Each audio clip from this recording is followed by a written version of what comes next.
여러분 안녕하십니까? 여러분 우리 정운찬 교수님의 거시경제론 이번 시간에는 챕터 2장 거시경제학의 방법론에 대해서 같이 공부해 보도록 하겠습니다.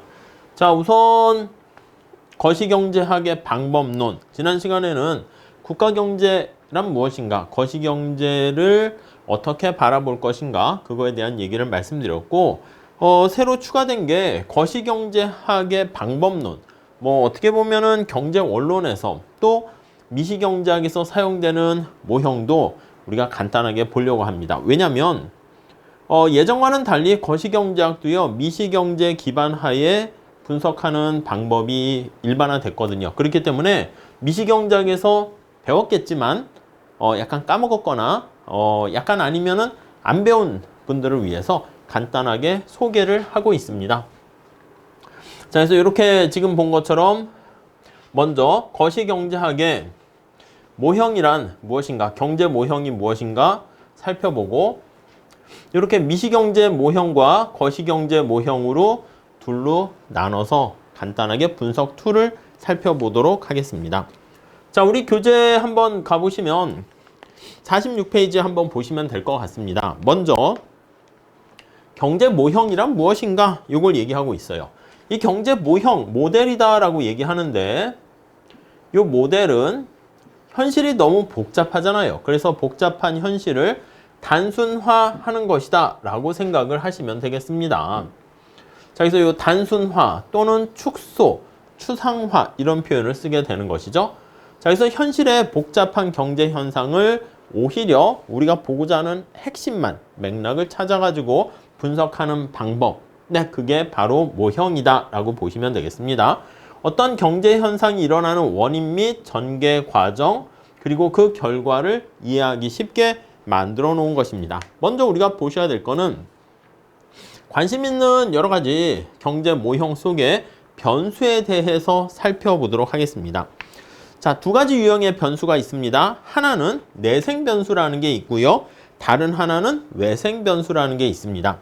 자, 거기 보시면은요, 내생 변수는 모형에서 설명하려고 하는 변수를 나타내는 것이고, 외생 변수는요, 입력, 인풋이라고 돼 있잖아요. 밖에서 주어지는 게 외생 변수다. 그러면 어떠한 모형을 통해 가지고 이 모형에서 우리가 원하는 결과, 내생 변수가 어떻게 변화하는가, 그거를 살펴보면 되겠습니다. 자, 그래서요, 우리가 일반적으로 거기 47페이지 가보시면은요, 이 변수가 내생 변수냐 외생 변수냐는 첫 번째 줄에 있는 것처럼 어떤 질문이고 그 질문의 답이 무엇인가에 따라서 달라질 수가 있습니다. 상황에 따라서 어떨 때는 외생 변수, 어떨 때는 내생 변수, 이렇게 되는 것이죠. 자, 만약에 거기 세 번째 줄 볼까요? 통화 공급의 변화가 국가 경제 물가 및 총생산에 미치는 영향을 살펴본다 그러면 뭐가 밖에서 주어지는 거야? 통화 공급의 변화, 이게 바로 외생 변수가 되고, 그로 인해 가지고 물가라든가 P 또는 GDP, 국민소득 총생산 Y가 어떻게 영향을 받는가, 그게 바로 내생 변수다, 이렇게 보시면 되겠습니다. 자, 반면에 거기 다음 단락에 나와 있는 것처럼 기온이 올라갈 때 중앙은행이 통화 공급을 증가시킬까? 이렇게 얘기한다. 만약에 그럼 또 얼마나 증가시킬까? 이렇게 질문을 하게 되면 기온이 변했을 때 이 기온이 밖에서 주어지는 거 아니겠습니까? 그래서 이 기온의 변화가 외생 변수고, 그에 따라서 중앙은행이 어떤 모형에 따라서 통화량을 증가시킬지 감소시킬지 그걸 살펴본다라고 하면은 이때는 통화량이 내생 변수가 되겠습니다. 자, 모형의 예를 통해 가지고 한번 살펴보고 있습니다. 자, 보통 우리가 이 모형 같은 것은 수요 공급 모형을 사용하게 되고 수식을 통해서 또 그래프로 나타내기도 합니다. 자, 아이스크림이 바로 요 Q라고 보시면 되겠습니다. 아이스크림에 대한 수요, 이게 나와 있는데 아이스크림의 가격과 또 거래량이 어떻게 기온이 영향을 미칠 것인가, 요걸 살펴보려고 합니다. 요 X가 바로 기온이 되는 것이고요. P1, I 이렇게 나타내는 건 아이스크림의 I야, 아이스크림의 가격이다 보시면 되겠습니다. 자, 우리가 기온이 만약에 올라간다 그러면 네, 물론 이 부호가 플러스일지 마이너스일지는 봐야 되겠지만 보통 기온이 올라가면 여름이겠지, 덥겠지. 그러면 아이스크림에 대한 수요가 증가하게 되고, 자, 그 다음에 여기 나와 있는 것처럼 아이스크림 가격이 올라가게 되면 이때는 아이스크림에 대한 소비량이 줄어드는 거니까 감소한다. 마이너스 부호 이렇게 보시면 되겠습니다. 요 앞에 상수 알파1, 알파2가 요 앞에 개수라고 볼 수 있는데 그게 바로 파라미터라고 해서 얼마나 영향을 받는가, 뭐 나중에 탄력성 이렇게도 연결을 할 수 있겠습니다. 자, 그 정도 정리하시면 되겠고, 다음 페이지 가보시면 아이스크림에 대한 공급 살펴봅니다. 아이스크림은요, 여기 보시면은 X가 지금 기온이잖아. 기온이 올라가면 아이스크림을 더 많이 생산하니까 올라가서 플러스. 그리고 가격이 올라가면 생산 공급하는 사람은 당연히 더 많이 생산하니까 플러스. 이렇게 되는 거 알 수가 있습니다. 자, 그래서 여기서 우리 두 개에서 우리가 내생 변수와 외생 변수를 찾을 수 있습니다. 이게 뭐라 그랬습니까? 밖에서의 기온이 되는 것이고, 아이스크림의 이때 어떤 가격과 수량, 이게 소비량, 수요량, 공급량, 이게 나중에 균형에서는 같아지기 때문에 Q 해서 상첨자인 D와 S를 없애버린 겁니다. 앞에 나와 있는 걸 우리가 이렇게 Q로 바꿔가지고 정리를 하게 되면 요거 나와 있는 X에 대해서 이렇게 쭉 해가지고 정리하면 아이스크림에 대한 가격과 여기 나와 있는 균형 거래량을 찾아낼 수가 있습니다. 자, 그럼 요걸 통해 가지고 우리가 이렇게 식을 찾아낼 수가 있게 되는 것이고, 중간에 보시면은요, 주어진 외생 변수에 대해서, 이게 외생 변수가 주어진 거죠. 내생 변수의 솔루션을 구한다. 그걸 뭐라 그러냐면 모형을 푼다. 솔루션 이렇게 표현을 하게 됩니다. 자, 또는 모형의 솔루션 해를 구한다. 이렇게 보시면 되겠죠. 자, 그러면 여기 아이스크림에 대한 X가 기온이잖아요. 자, 그러면 X가 증가시. 자, X 앞에 나와 있는 개수 어떻게 돼? 요거. 알파2 플러스 알파4 분의 알파1만큼 아이스크림 가격이 올라가고요. X가 증가시 여기 나와 있는 아이스크림에 대한 생산량은 얼마나 변화합니까? 균형량은. 그러면 요만큼 변하는 거야. 알파2 플러스 알파4분의 알파1 곱하기 알파4 이렇게 보시면 될 것 같습니다. 오케이? 자, 이렇게 모형을 통해 가지고 솔루션을 구할 수 있고요. 이렇게 그림으로도 나타낼 수가 있습니다.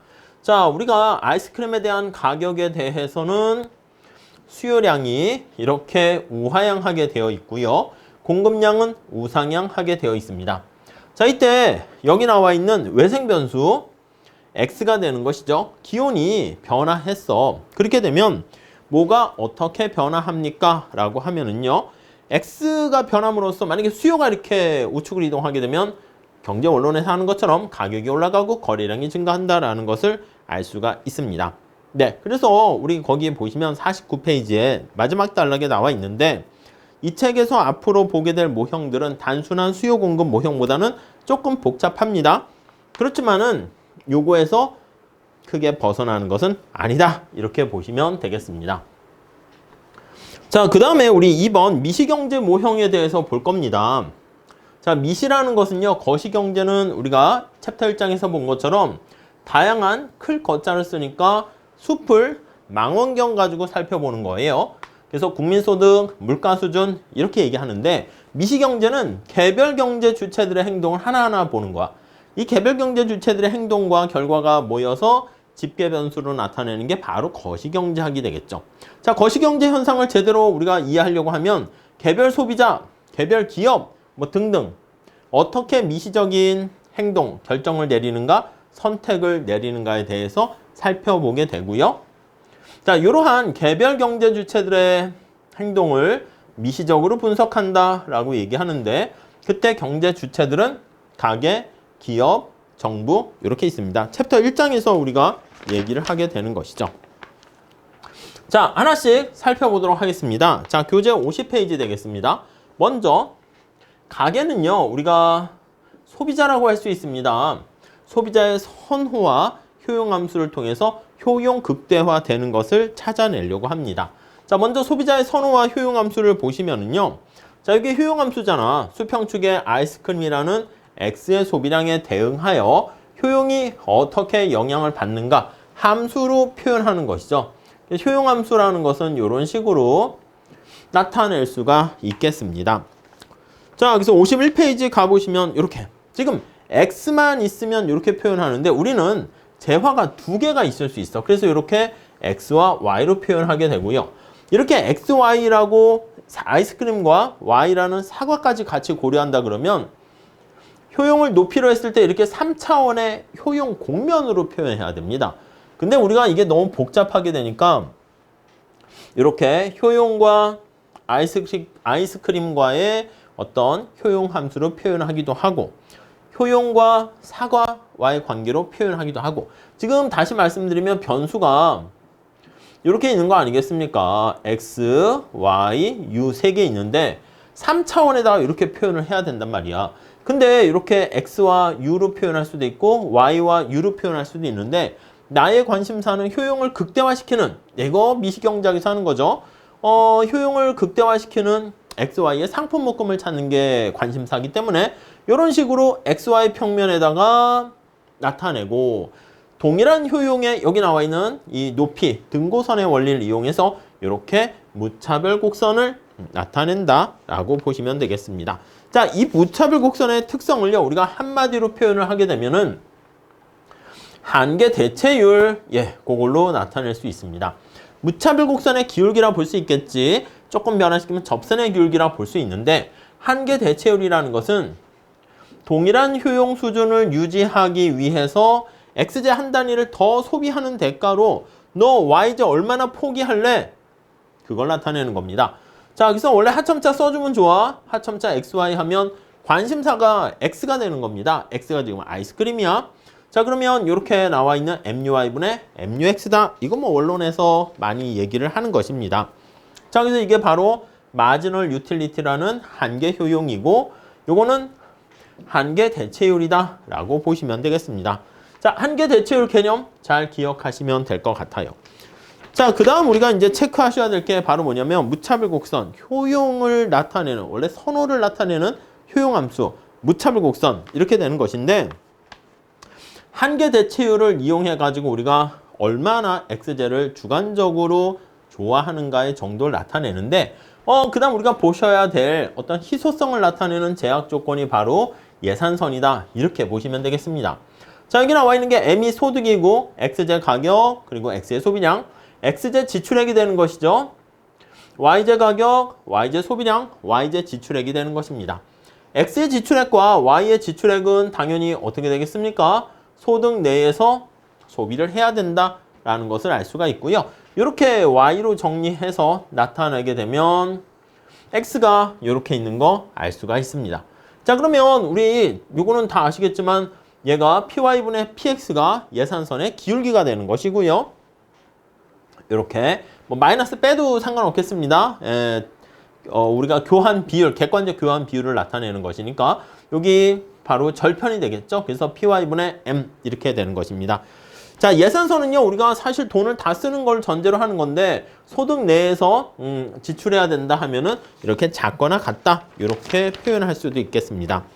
자, 이게 budget constraint 이렇게 표현하게 되는 것이고 여기 나와 있는 것처럼 소득이 증가했다. 소득이 증가하면 예산선의 기울기는 변함이 없죠. 평행하게 이동하는 것이고 아이스크림의 가격, X의 가격만 하락했다 그러면 여기 PY분의 M이기 때문에 절편은 그대로 있으면서 기울기가 완만하게 밖으로 이동한다. 이렇게 정리하시면 되겠습니다. 오케이? 이해되시죠? 자, 54페이지 거기 가보시면 자, 이때 소비자의 최적 선택은 어떻게 됩니까? 라고 하면요. 여기 나와 있는 최적 선택은 자, U3라는 것은 우리가 효용을 달성할 수 없잖아. 그리고 U1보다는 A점이나 B점보다는 2점이 바로 효용 극대화가 되는 최적 선택이 되는 것이고 아시겠지만 이때는 무차별 곡선의 접선의 기울기인 MRS XY랑 요거 다시 쓰면 X의 한계 효용과 Y의 한계 효용 비율이고 그 다음 PY, PX 이렇게 되는 거 알 수가 있겠습니다. 오케이. 자, 그래서 우리가 55페이지 가보시면 중간에 식이 나와 있죠? 요 식을 우리가 찾아낼 수 있겠습니다. 오케이? 자, 그래서 여기 나와 있는 것처럼 소득이 증가했다. 그럼 예산선이 평행하게 밖으로 갔을 때 효용 극대화되는 선택점이 A에서 B로 갔다라는 것을 알 수가 있고요. 만약에 아이스크림 가격만 하락했어. 그럼 예산선이 이렇게 완만하게 변할 거 아니겠습니까? 그러면 이렇게 A에서 B로 가게 되는 거 알 수 있습니다. 우리가 보통 이렇게 소득이 변화했을 때 A에서 B로 가게 되는 걸 소득, 소비 곡선 이렇게 얘기하고 A에서 B로 가격이 변했을 때 이렇게 가게 되는 이 곡선은 가격, 소비 곡선 해서 PCC 이렇게 설명하는 걸 알 수가 있습니다. 자, 그래서 우리가 56페이지에 가보시면 이렇게 소득이 변화했을 때 나타나는 효과로 거기 보시면 56페이지 소득이 증가했는데 X의 소비량이 같이 증가하잖아. 그러면 이거는 정상제라는 말을 쓰게 되고요. 소득이 증가할 때 소비량이 감소하면 열등제라고 하죠. 자, 이게 바로 소득 효과 나타내고 자, 얘는 소득 효과를 이렇게 반영하게 되고 자, 가격이 변했을 때 나타나는 효과는요. 두 번째 달러에 보시면 프라이스 이펙트 해가지고 가격 효과다라는 것을 알 수가 있습니다. 자, 그래서 거기 한번 보시면 이 가격 효과를 이용해가지고 우리가 수요 함수를 끄집어내는 거 잘 아실 겁니다. 자, 우리 가격이 변했을 때 여기에는 두 가지 효과가 같이 들어가 있습니다. 그래서 이렇게 얘기하는 거지. X에 대한 수요에 대해서 소비량에 대해서 얘기를 하게 되는 건데 여기에 영향을 미치는 게 X의 가격, Y의 가격, 소득 이렇게 있는 것이죠. 자, 그때 우리는 Y의 가격과 소득이 고정돼 있는데 X의 가격이 하락했어. 이렇게 하락했어요. 자, 그러면 여기 나와 있는 것처럼 가격이 싸져서 직접 소비량이 증가하게 되는 것을 우리는 대체 효과다 이렇게 얘기를 하고요. 자, 여기서 그냥 끝나는 게 아니라 X의 가격이 하락하게 되면은 자, 우리 교재로 가보시면은요. 자, 56페이지 마지막 단락 보시죠. 거기 보시면 대체 효과가 있죠. 상대적으로 싸진 거를 더 많이 사게 되는 게 대체 효과입니다. 자, 둘 때 보시면 밑에서 두 번째 줄에 네, X의 가격이 하락하게 되면은 여기 겉으로 봤을 때 명목 소득은 그대로 있는데 실질 소득 구매할 수 있는 양이 증가합니다. 그래서 실질 소득이 증가해서 이렇게 X의 소비량이 증가하게 되는 것을 우리는 소득 효과다 이렇게 되는 거 알 수가 있습니다. 오케이? 이해 가시겠죠? 자, 그래서 57페이지 가보시면 이렇게 인컴 이펙트를 우리가 실질적인 측면에서의 순수한 효과인 대체 교환에 의한 효과만 나타내고 이 소득 효과를 제거하는 작업을 하게 되는데 어떻게 제거합니까? 라고 하면요. 여기 새 예산선이라고 돼 있잖아. 뉴 예산선을 통해 가지고 이전과 동일한 효용을 유지하게끔 덜어내는 작업을 합니다. 그럼 여기 A-를 찾았잖아. 자, 그래서 UA라는 동일한 효용을 유지하면서 상대 가격 변화로 나타낸 A에서 A-, A', 거기까지가 우리가 대체 효과가 되는 것이고 평행한 예산선을 찾으세요. 녹색깔, 가상의 예산선인 요 녹색깔인가요? 요거랑 빨간 색깔과 같이 평행한 가운데 변화하게 된 효과, 그게 바로 소득 효과다 보시면 되겠습니다. 자, 정리를 하면 여기 나와 있는 가격 효과는 대체 효과랑 이렇게 소득 효과의 합으로 이루어져 있다. 이렇게 정리를 하시면 되겠네요. 요거 미시경제학 책에서 좀 더 자세하게 우리가 얘기하니까 좀 이해 안 되시면 미시경제학 책을 참고로 보시면 되겠습니다. 자, 그 다음에 58페이지 가보시면 기업으로 가겠습니다. 자, 민간 부분에 또 다른 축이 주체가 바로 기업이 되고 기업은 이윤극대화를 하는데 뭔가 인풋을 투입해서 여기 인풋, 노동과 자본이 되는 것이죠. 뭔가 아웃풋을 만들어내는 그러한 일정한 어떤 기술적인 관계를 생산함수라고 얘기를 하게 됩니다. 자, 노동과 자본의 한계 생산은 다 0보다 크고요. 앞에서 본 것처럼 한계 생산이 0보다 큰데 체감하게 되는 게 일반적이다. 그래서 한계 생산 체감의 법칙 또는 수학 체감의 법칙 이렇게 얘기합니다. 자, 이게 대표적인 콥 더글라스 생산 함수입니다. 알파가 2분의 1이라면 이걸 많이 쓰죠. 그러면 생산량 Y는 어떻게 됩니까? K의 2분의 1. 이 노동이 없으면 노동에다 1 집어넣으세요. 그럼 이거 K 루트 속에 들어가 있으니까 한계 생산이 체감하는 거 알 수가 있고요. L의 2분의 1 노동에 대한 한계 생산도 체감한다라는 것을 알 수가 있겠습니다. 자, 59페이지에 거기 보시면 노동과 자본의 한계, 생산물, 그리고 한계 생산 체감의 법칙 나와 있으니까 잘 체크해 보시면 되겠습니다. 자, 이렇게 노동이 아닌 생산 요소, 우리 공장의 건물, 기계 이런 것들을 자본이라 그러고 그게 실질적인 캐피탈 이렇게 표현을 하게 되는 것이죠. 자, 생산함수 표현 나와 있습니다. 요거는 자본 K를 고정시켜 놓고 노동을 증가시켰을 때 여기 나와 있는 것처럼 산출량과의 관계를 나타낸 것이고요. 이때 노동을 한 단위 추가적으로 증가시켰을 때 우리가 살펴보는 거야. 그러니까 약간 이걸 눈곱만큼 변화시키면 이게 접선의 기울기가 되는 거죠. 접선의 기울기가 점차 완만해지는 것을 알 수 있고요. 그때 노동의 한계 생산이 점차 이렇게 작아지니까 노동의 한계 생산이 체감한다라는 거 확인할 수 있겠습니다. 자, 그 정도 콥 더글라스 생산함수 가지고 우리가 확인을 한 거 보시면 되겠고요. 자, 그 다음에 기업의 궁극적인 목적은 이윤을 극대화하는 겁니다. 이 이윤을 어떻게 나타낼 수 있습니까? 라고 하면은요, 이 이윤이 바로 이거, 요게 Q가 되는 거잖아. Q 아니면 Y가 되는 거잖아. Y라고 써도 되고 그 Y에 대한 P 얼마에 시장에서 생산비 시장에서 거래됐니? 이게 바로 총수입이 되는 거지. 이렇게 보시면 이게 우리가 소위 말하는 총수입. 이게 바로 뭡니까? 노동과 자본을 투입해 가지고 만들어내는 총비용 되는 거 확인할 수 있습니다. 자, 우리가 명목이윤이니까 앞에 P를 넣고 P를 다 제거해 버립니다. 그래서 이렇게 실질 이윤으로 표현하면 P가 날아가니까 이거는 생산함수 그냥 Y라고 써도 되겠네. 요거 대문자로 쓰면요 명목임금이고 소문자로 쓰면 실질임금이다 이렇게 보시면 돼요. R로 썼으니까 자본에 대한 이자율 할 때 명목이자율, 실질이자율 이렇게 보시면 되겠습니다. 실질적인 자본의 임대 가격 해서 P로 나눠준 거 확인할 수 있겠습니다. 뭐 별로 어려운 얘기 아닌 것 같습니다. 자, 요 식 잘 체크하시고요.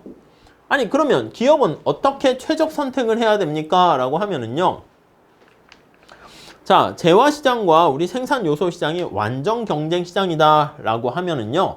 어떤 재화의 가격 P라고 그랬는데 이게 고정되어 있는 거야. 가격 수용자가 되는 겁니다. W나 R도 어떻게 됩니까? 고정되어 있다 라고 보시면 되겠습니다. 자, 이게 바로 가격 수용자라는 표현이 되게 중요합니다. 시장에서 내가 결정된 가격을 수용하는 거야. 받아들이는 거야. 내가 만약에 힘이 굉장히 세게 되면 어떻게 됩니까? 가격이라든가 임금이라든가 이자율을 내가 막 서로 바게이닝해서 조정을 할 수 있게 된단 말이죠. 네, 이해 가시겠습니까? 자, 그래서 기업 입장에서는요. 이윤을 극대화하는 선택을 하려고 합니다. 이윤을 극대화하도록 노동과 자본, 생산량을 선택하려고 한다. 이렇게 보시면 되겠어요. 자, 그래서 아이디어는 어떻게 됩니까? 하면 이윤함수가 이렇게 있잖아. 그래서 내가 만약에 최적 생산량을 구한다. 그러면 저 이윤함수를 이렇게 생산량을 Y라 그러면 Y로 나눠줘서 제로로 하면 되는 것이고요. 나는 말이야 이윤을 극대화하기 위한 최적 노동 투입량을 구하겠다. 그러면 여기 나와 있는 이윤함수를요. 이렇게 노동으로 미분해서 제로로 나타내면 되겠고요. 이해 가세요? 아, 나는 말이야 최적 자본 투입량을 구해야겠어. 이렇게 되면은 이렇게 빵 이렇게 되면은 이게 최적 자본량을 나타낸다. 이렇게 보시면 되겠습니다. 오케이, 이 정도 봐주시면 되겠고요. 자, 여기서 앞서 살펴본 것처럼 자, 이윤함수 이렇게 표현했어요. 생산함수 이렇게 했죠. F, 노동, 자본. 그리고 노동, 자본 이렇게 이 가로로 묶을까요? 이렇게. 자, 만약에 우리가 최종 노동량을 구한다 그러면 앞서 말씀드린 것처럼 자, 이거를 노동으로 미분을 하시면 되는 거죠. 빵으로 놓으면 이거 노동으로 미분하면 노동에 대한 한계 생산 빼기 이거 L로 미분하면 이 K는 의미 없으니까 W 이렇게 됩니다. 자, 그러면 여기 나와 있는 것처럼 노동에 대한 한계 생산은 체감한다고 그랬으니까 이게 노동에 대한 한계 생산이고 그 다음에 노동에 대한 요 임금은 시장에서 결정됩니다. 이렇게 고정되어 있는 거야. 자, 그래서 이게 이렇게 일정하게 고정돼 있어. 그래서 수평으로 정해져 있는 것이죠. 이거야. 이렇게 돼 있는 거야. 그럼 최저 고용량은 어떻게 됩니까? 여기서 결정된다는 거 알 수가 있습니다. 오케이? 이해되시겠죠? 자, 이윤극대를 달성하는 고용량을 이렇게 구하고요. 이윤극대를 달성하는 자본량도 이렇게 구하는 거 확인할 수 있겠습니다. 자, 그 정도 정리하시면 끝! 우리가 살펴볼 이제 거시경제학 하다 보면은 여기 노동시장 분석할 때 노동의 수요 공급, 또 공급 해가지고 근로자가 일을 할 것인가, 여가를 즐길 것인가, 거기서 나오는 노동 공급 곡선도 살펴볼 겁니다. 자본도 마찬가지가 되겠습니다. 그래서 노동과 자본에 대한 한계 생산과 그에 따른 한계 비용이 임금 아니겠습니까? 그거를 비교해서 노동의 투입량을 늘릴지 줄일지 그거를 살펴본다고요. 하나만 보면 여기 한번 보세요. 노동의 투입량이 여기라고 한번 해볼게. 자, 그러면 우리가 뭐를 알 수 있습니까? 노동을 투입할 때 이만큼 한계 생산이 W보다 큰 거 아니겠습니까? 이해 가시죠? 얘가 L0라고 할게. 그럼 L0에서는 자, 노동을 투입했을 때 노동에 대한 한계 생산이 임금보다 커요. 이거 임으로. 자, 그럼 당연히 노동을 증가시켜야 된다라는 것을 알 수 있겠죠. 뭐 그 정도만 보시면 되겠습니다. 자, 그 다음에 우리 거시경제 보면요. 거시경제는 계속 얘기하지만 이 집계라는 단어가 제일 중요합니다. aggregate. 그래서 이걸 다 합하는 겁니다. 자, 그래서 개별 경제 주체가 내리는 어떤 결정을 종합해서 국민소득과 같은 또는 물가와 같은 집계 변수에 관심을 갖게 되는 것이고 이 집계 변수 측면에서 이걸 다 합하기가 사실 어려워요. 왜냐하면 경제 주체들이 다 헤테로지니어스합니다. 이질적이기 때문에 그렇다라고 보시면 되겠습니다. 각각의 개인들은 여러 가지 재화나 서비스에 대해서 서로 다른 선호를 갖고 있고요. 개인들 간의 소득 수준도 다 다르고 또 기업도 여러 개 있잖아. 생산함수가 다 다르고 능력이 다르고 기술이 다르고 그렇기 때문에 이러한 이질성으로 인해 가지고 뭐 이거를 거시로 집계하는 게 쉽지는 않다. 그럼 어떻게 해야 되는데? 그래가지고 우리가 그냥 심플하게 나타내는 방법은 모든 가게와 모든 기업은 동질적이다라고 가정을 하고 얘기를 하는 거야. 다 이질적이라는 걸 다 여기다 반영하기 어렵지. 그러니까 대표 기업을 하나 끄집어내는 거야. 그러니까 대한민국에서도 어떻게 보면 우리나라 말도 지방마다 다 서울 말도 어떻게 보면은 다 약간 사투리가 다 있잖아요. 근데 뭔가 대한민국의 말을 표현할 만한 대표적인 표준을 하나 정해야 되잖아. 마찬가지입니다. 대표적인 가게를 하나 선정해서 원래 가게나 원래 기업이나 원래 다 차이가 있지만 다 이렇게 평균이나 뭐 그런 정도를 생각해서 이렇게 행동할 것이다 라는 것을 가정해서 우리가 거시경제 분석을 한다라고 보시면 되겠습니다. 자, 그렇기 때문에 우리가 이렇게 뭐 이질적이고 어쩌고저쩌고 하는 것은 뭐 위로 올라가 보시면 뭐 계속 더 배우게 될 것이고 동질적인 경제 주체를 가정한 단순한 모형에서 도출된 주요 결과는 약간 평균으로서의 특성을 가지고 있어요. 그렇기 때문에 약간 이상한 아웃라이어를 제거하게 되면 크게 봤을 때는 현실적인 이질적 모형과 결과가 아주 다르면 아예 이 동질적으로 가정하는 모형이 폐기 처분을 해야 되겠지만 뭐 현실에서는 얼추 비슷한 결과를 얻게 되는 걸 알 수 있습니다. 자, 그래가지고 우리가 뭐 이렇게 가정하는 것을 어느 정도 수용한다라고 생각하시면 되겠습니다. 상품도 마찬가지입니다. 단일 유형의 상품만 존재하게 되고 단일 상품은 경제 생산되는 모든 재와 서비스가 포함된 어떤 컴포짓이라는 말씀입니다. 복합재라고 해요. 복합재로 간주를 해서요. 여기 대표 기업이 생산한 Y 아웃풋입니다. 그래서 이 국가 경제 전체 산출량으로 확대하게 되는 것이고 생산함수도 마찬가지입니다. 국가 경제 전체적인 총생산함수로 나타내게 되는 것이고 복합재화의 어떤 명목 가격을 이제 또 물가 수준 해가지고 소비자 물가 지수 아니면 GDP 디플레이터 이렇게 나타낸다라고 보시면 될 것 같습니다. 네, 그 정도 정리를 하시면 되겠네요. 자, 그 다음에 거시 모형에서 살펴볼 선택과 관련한 몇 가지 예 한번 보시면요. 우리 시점 간 자원 배분 미시 얘기를 그대로 가져옵니다. 국가 경제 전체에서도 봤을 때 현재 소비를 할 수 있고 미래 소비를 할 수 있는데 현재 소비를 늘릴 것인가 미래 소비를 늘리기 위해서 저축을 할 것인가 아니면 현재 소비를 늘리기 위해서 일을 더 할 것인가 소비를 줄이는 대신 내가 만약에 노동을 하지 않으면 돈을 벌지 못하잖아. 그러면 소비를 줄일 수밖에 없습니다. 대신 여가를 즐길 수가 있겠죠. 자, 아니면 어떤 자산 구성, 포트폴리오를 선택할 것인가 이런 문제들이 대표적인 거시경제학과 관련된 선택 문제다라고 보시면 될 것 같습니다. 화폐랑 일반적인 어떤 수익성 자산과 비교를 하면 화폐는 어떤 물건을 거래하거나 구매하는 데는 굉장히 편리합니다. 근데 수익이 없는 자산입니다. 근데 일반적인 자산은 우리가 수익은 있어. 그렇지만 그걸 가지고 우리가 거래하는 데는 거래하기 얼마나 용이한가 그걸 유동성이라 표현할 수 있는데 유동성이 좀 떨어진다. 우리가 이제 고민한다 라고 보시면 되겠습니다. 자, 그 정도 체크해서 보시고요.